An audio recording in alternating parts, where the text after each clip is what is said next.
নমস্কার, ডেইলি লাইফের তরফ থেকে অনেক ভালোবাসা নেবেন আমার। এই সবজিটা জানি না আপনারা জানেন কি না। এই সবজিটার নাম হচ্ছে টিন্ডা। এটা আমি আজকে রেসিপি করে দেখাবো। নর্মালি ভাজবো।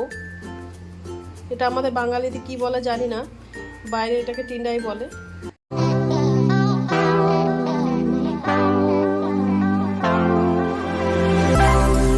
সবজিটা ভালো করে আমি কেটে নেব, উপরে ছিলকাটা আমি ছিলে নেব ভালো করে, তারপর ছোট ছোট করে চোপাটা ভালো করে ছিলে নিয়েছি। অনেকটা লাউয়ের মতো দেখতে, লাউয়ের মতনই বীজ আছে ছোট ছোট। আমি এই সবজিটা ফার্স্ট টাইম করছি, এর জন্য একটা ছোট সাইজের টমেটো নিয়ে নিয়েছি, একটা পেঁয়াজ নিয়ে নিয়েছি বড় সাইজে, আর 2-4টা কাঁচা লঙ্কা নিয়ে নিয়েছি। এবার ছোটো ছোটো করে কেটে নেবো। দেখুন সবজিটা আমি এরকম করে পিস পিস করে কেটে নিয়েছি। এর মধ্যে বিচি ছিল কয়েকটাতে, বিচিগুলো ফেলে দিয়েছি। লাউয়ের মতো বিচি ছিল। টমেটোটা ছোটো ছোটো করে কেটে নিয়েছি। সবজিটার জন্য একটু আদা, একটু শুকনো লঙ্কা, একটু জিরে অল্প পরিমাণে কেটে নিই। কড়াইটা আমার গরম হয়ে গেছে, সরষা তেলেই করবো। সরষা তেল দিয়ে দেবো, তেলটা অল্পই দিলাম। এর মধ্যে জিরা দিয়ে দেবো, গোটা জিরা দিয়ে দেবো।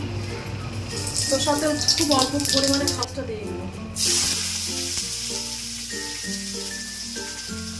পেঁয়াজের মধ্যে একটু লবণ দিয়ে দেবো, হালকা 5 মিনিট পেঁয়াজটা ভেজে নেবো। সাথে কাঁচা লঙ্কাটাও দিয়ে দিলাম, টমেটোটা দিয়ে দেবো। নিয়ে আমি 10 মিনিট ভালো করে ভেজে নেবো, এখন কম আছে।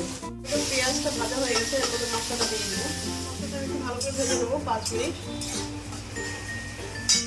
মশলাটা আমার ভাজা হয়ে গেছে, আমি সবজিটা দিয়ে দেবো।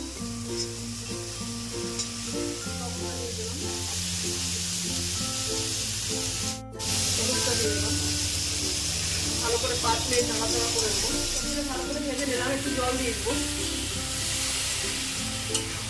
এই সবজিটা আমার মনে হয় অনেকটা লাউয়ের মতো লাগে খেতে, লাউ চাল কুমড়া যেরকম হয় ওই টাইপেরই সবজিটা। 10 মিনিট ঢাকা দিয়ে দেবো। ঢাকাটা তুলে নেবো। 15 মিনিট হয়ে গেছে, জলটা শুকিয়ে গেছে, হয়ে গেছে, নামিয়ে নেব।